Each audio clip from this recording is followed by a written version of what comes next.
Muito bom dia a todos.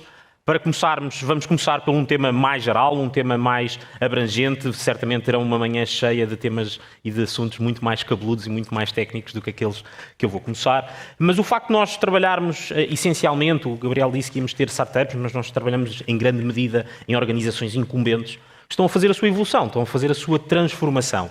E como o Gabriel disse, esta primeira intervenção dele, em que já voltámos ao que era antes do Covid, esse é também um dos desafios da cultura. Como é que nós avançamos em vez de estarmos sempre a voltar para trás? E é por isso que eu gostava de começar com aquilo que tem sido o desafio da IDC ao transmitir estas mensagens de transformação digital. É que esta evolução que nós temos vindo a falar é uma evolução eminentemente tecnológica, uma evolução das tais plataformas tecnológicas. Os temas que hoje vamos aqui falar já estão muito além daquilo que foi a terceira plataforma que nós lançámos ou começámos a falar em 2007. Estamos a falar essencialmente de sistemas cognitivos, começámos a falar em 2015 e, se distraídos, passaram 7 anos desde que começámos a falar destes temas. Portanto, esta evolução da tecnologia é muitíssimo mais acelerada daquilo que é a nossa capacidade cognitiva do humano de entender o que é que está a acontecer. Portanto, existe uma enorme reação que eu tenho visto lá fora nas organizações de utilizar tecnologias extraordinariamente avançadas e sofisticadas, mas para desafios que continuam a ser, em grande medida, aqueles que tinham antes destas tecnologias surgirem. E é essa assimetria que nós temos de alguma forma conseguir compensar com exercícios de formação, com exercícios de cultura. Porque ainda existe muito esta ideia de que estamos a trabalhar com máquinas, que estamos de volta dos computadores, que estamos na era da digitalização, quando efetivamente o mundo está a acontecer lá fora. É esta conectividade, não da organização para dentro, mas da organização com outras organizações. Esta relação do homem com a máquina, este extravasar do core organizacional para esta noção de ecossistema. Na verdade, para esta noção de sociedade que efetivamente marca o tal futuro da inteligência. Portanto, quando começamos a falar destes temas, nós temos efetivamente de compreender que isto tem muito mais a ver com o que se passa lá fora do que propriamente com pequenas decisões de correção que estão a acontecer dentro das organizações. Nós já falávamos disto antes. O que é que terá mudado? Não voltámos para trás. O que mudou é que passou a haver um outro desafio em todo este ecossistema. Este desafio que nós chamamos Covid, mas que na generalidade é um desafio que podemos chamar incerteza. E essa incerteza vai continuar. Portanto, as organizações que se preparam para cada um dos acontecimentos não se estão verdadeiramente a transformar para terem a capacidade de se transformar, de acompanhar a mudança, de serem os tais resilientes. Portanto, é esta ideia de que nós queremos verdadeiramente muito mais do que fazer coisas técnicas e evoluir ou modernizar as coisas técnicas. Queremos compreender como é que as máquinas podem, de facto, ajudar-nos nesta extrema complexidade. E aqui deixo logo já a primeira nota. Muitas organizações, o grande desafio não é a inteligência artificial. O grande desafio é que não têm problemas. O grande desafio é que não têm a incapacidade das pessoas, a urgência das pessoas de olharem para o seu contexto interno e externo e já não o compreenderem pela explosão de dados, pela explosão de conectividade, dispositivos conectados. Portanto, grande parte, o meu primeiro alerta, grande parte das organizações ainda não têm um problema para as soluções que nós vamos encontrar aqui de manhã. E isso é um problema extraordinário, porque a tecnologia avança, as soluções avançam e as organizações não têm problemas. E muitas vezes fingem ter problemas. Quando começamos a falar destes temas, pois, as máquinas agora vão-nos tirar os empregos. E isso só decorre de uma enorme resistência a um medo que eu vou falar desde já de seguida, que é o que é isto? Máquinas são estas? Serão as máquinas das revoluções anteriores?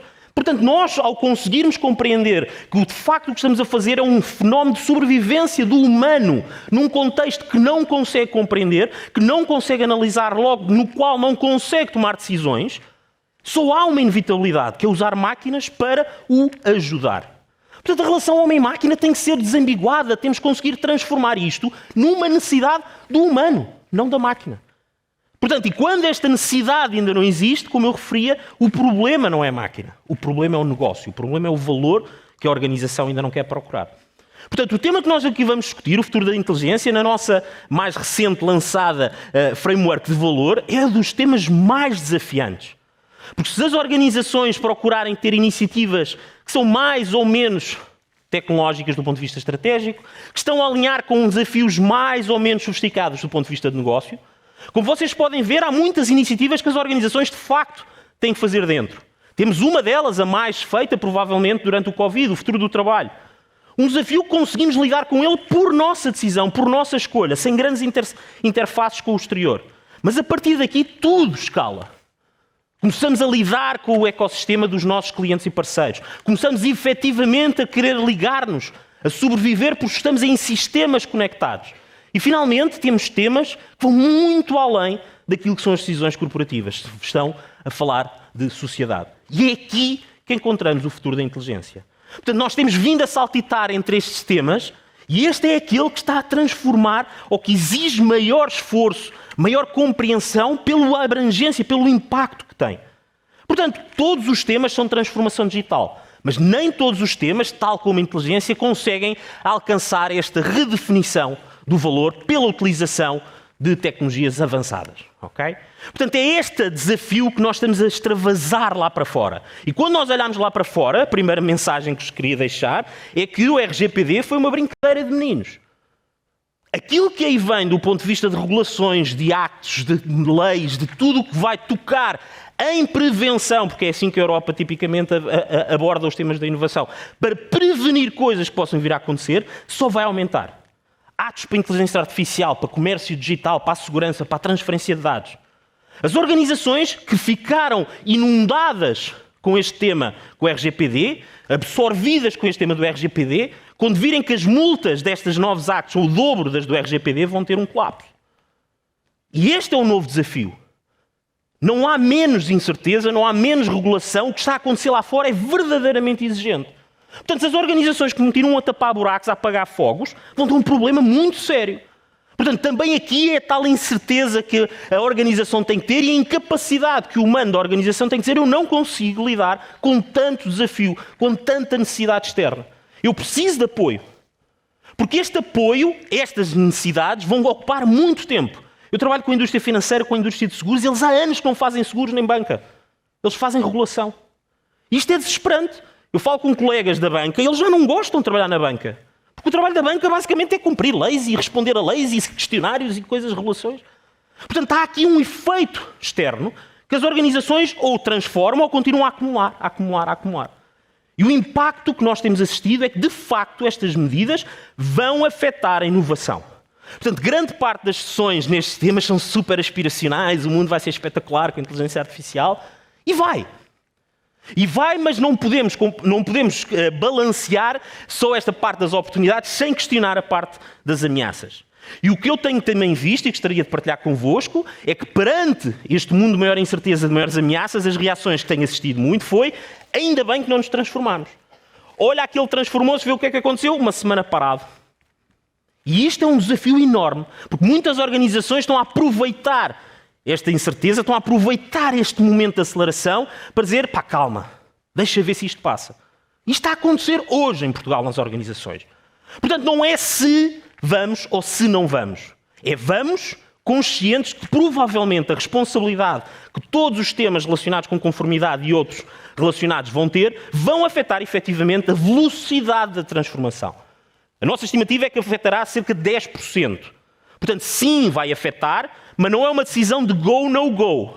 É a aceleração, é o ritmo, é a velocidade a que go. Não há dúvida, não vamos voltar para trás.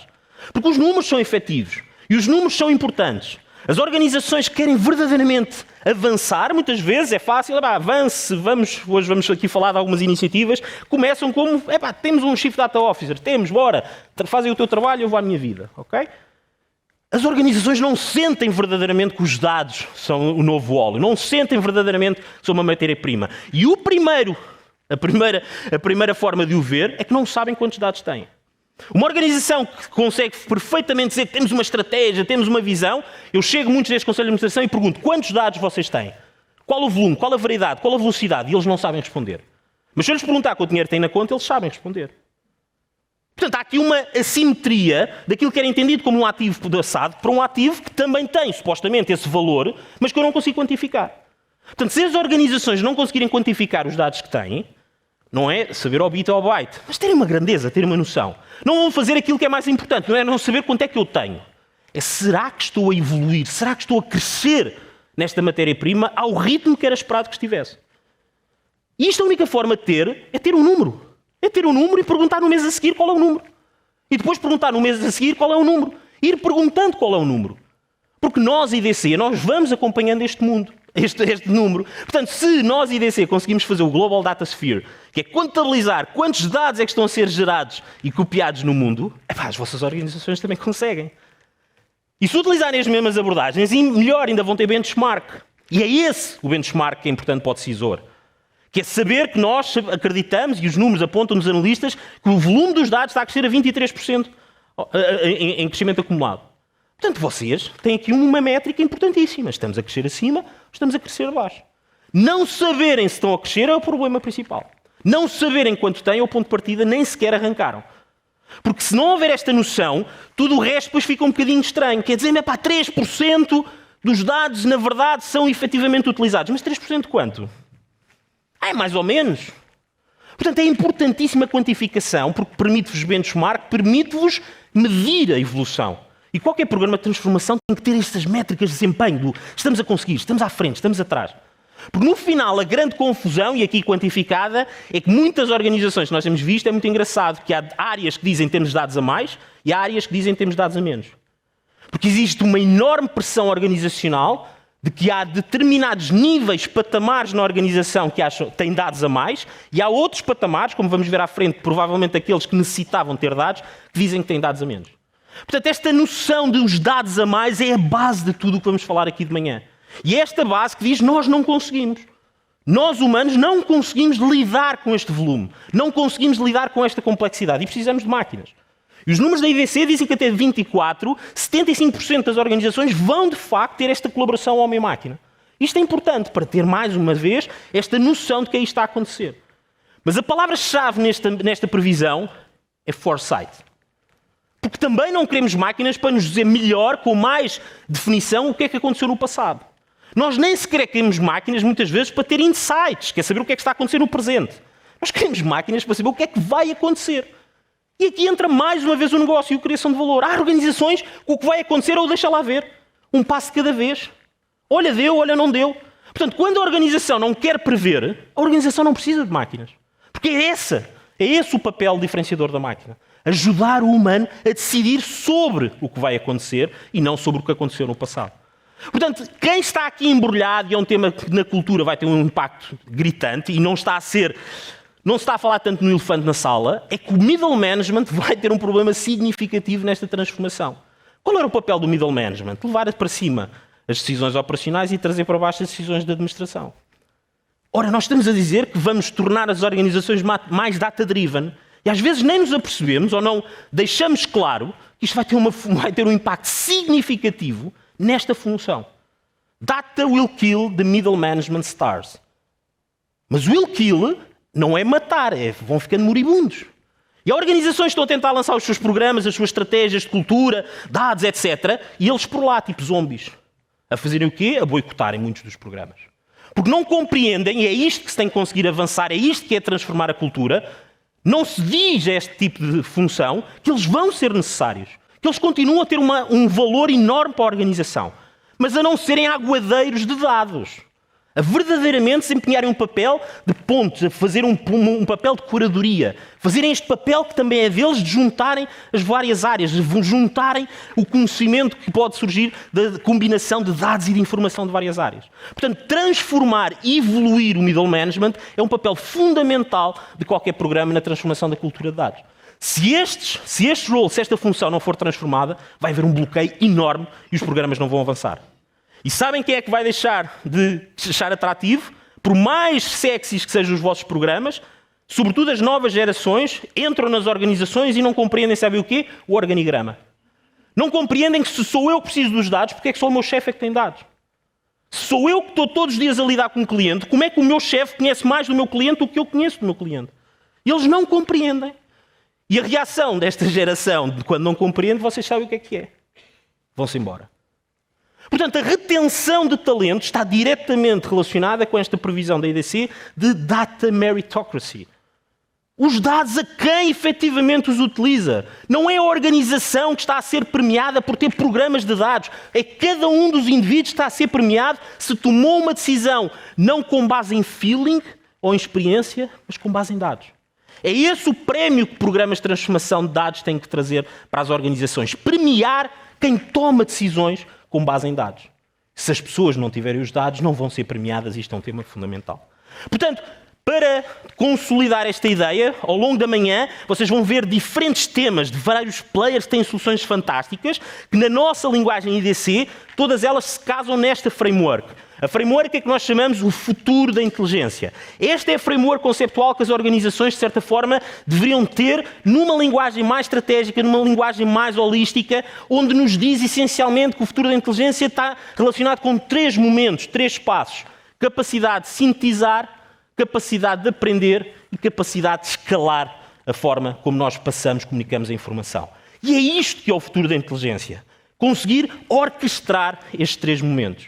E nestes 3 momentos, aquilo que nós depois vemos é como é que nós explicamos isto às organizações. Como é que explicamos que, além do organigrama e das suas áreas funcionais, elas têm que se entender como uma framework agregada. E fomos perguntar o que é mais importante para as organizações e, em primeiro lugar, apareceu formação de competências, formação nestas áreas. Portanto, também aqui existe esta necessidade de deixar de cantonar os vários temas e compreender que se há uma mensagem de que temos que formar, temos que treinar, não é? Ok, então vamos comprar formação, vamos fazer formação, é grátis, é paga, manda um curso, universidades, outros programas. Também esta formação tem que ser contextualizada e a forma como nós a contextualizamos é precisamente enquadrando na framework do Future of Intelligence. Portanto, na verdade, não é formação, é um use case, data culture e literacy. E isto é importante porque nós sabemos que a vontade não é dar formações, é transformar. E é esta transformação que se encaixa essencialmente na capacidade de ler da organização, de aprender, de gerar conhecimento. E este desafio é um desafio que se enquadra naquilo que são os 12 use cases, dos 12 áreas principais que nós consolidamos nesta área do Future of Intelligence. Porque são estas nomenclaturas, estas taxonomias, estas formas de organizar os conteúdos que vocês vão ver, que os vão fazer sobreviver se estão do lado das organizações. Porque vocês vão ser bombardeados por coisas giras. E tem que ser vocês a orquestrar isto, tendo frameworks consistentes. Portanto, quando disserem sim, vamos avançar data culture, vamos avançar com este tema da literacia, também é preciso compreender que há um caminho. Então, todos aqueles 12 temas devem ser encontrados num roadmap. Para se perceber as prioridades, para se perceber a relação entre os vários temas. Portanto, isto é aquilo que muitas vezes a IDC faz, é isto que a IDC, o research e os insights da IDC são sobre isto. Conceptualmente, como é que organizamos os temas. E depois, naturalmente, encaixar a oferta nestas áreas. Portanto, isto é a panóplia. Alguns deles vocês vão ter a oportunidade de ver aqui de manhã. São os que nós chamamos aqui os market clients, os principais players, mas organizados numa linguagem. E esta linguagem é o Future of Intelligence. Portanto, mais uma vez, Data Culture e Literacy é um dos temas que nós temos.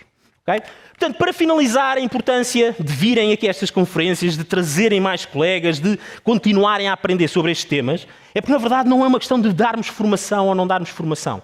Não sei se felizmente ou infelizmente, o cenário que nós vivemos hoje, nós não podemos dizer nas organizações agora vamos formar as nossas pessoas em Data Literacy. Vamos formar as nossas pessoas no tema A no B. Não, vocês vão combater a desinformação das vossas pessoas. Porque as vossas pessoas não são diferentes das máquinas porque conseguirem aprender. Aquilo que a ciência nos explica é que a incapacidade da pessoa é não conseguir não aprender.